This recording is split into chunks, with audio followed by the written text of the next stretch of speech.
వాడు నాకు డబ్బులు ఇవ్వాలి, వార్నింగ్ ఇవ్వడానికి వెళ్తున్నాను. ఎవడరా అంత గేరం మాట్లాడుతున్నాడు? వాడి పేరు సింహాద్రిరా. మీ తమ్ముడికి ఏటైందిరా?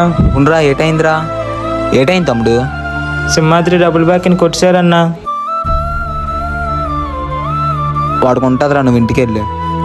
వాడు వస్తున్నాడు, వాడికి వేసేద్దాం రా.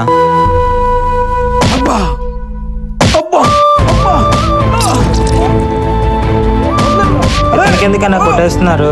మరి కొట్టింది ఎవర్రా? ఇతను కాదన్నా, వేరే వాడు. సింహాద్రి అన్నావు కదా. అతని పేరు కూడా సింహాద్రి అన్నా. తెలియ కొట్టామన్నా, సారీ అన్నా. 5 నిమిషాలు ఆలోచిస్తే ఇంత జరిగుండేది కాదు. నేను తలుసుకుంటే ఎక్కడికెక్కడ మిమ్మల్ని కాలు చేయగలను, కానీ మీలాంటి సంస్కారం కాదురా. పొండ్రా, గెట్ అవుట్. ఫ్రెండ్స్, మీకు కూడా చెప్తున్నాను, సమస్య వచ్చినప్పుడు 5 నిమిషాలు ఓపికతో ఆలోచించండి. ఆ సమస్యకి పరిష్కారం దొరుకుతుంది, ప్రమాదాలు జరగకుండా ఉంటాయి.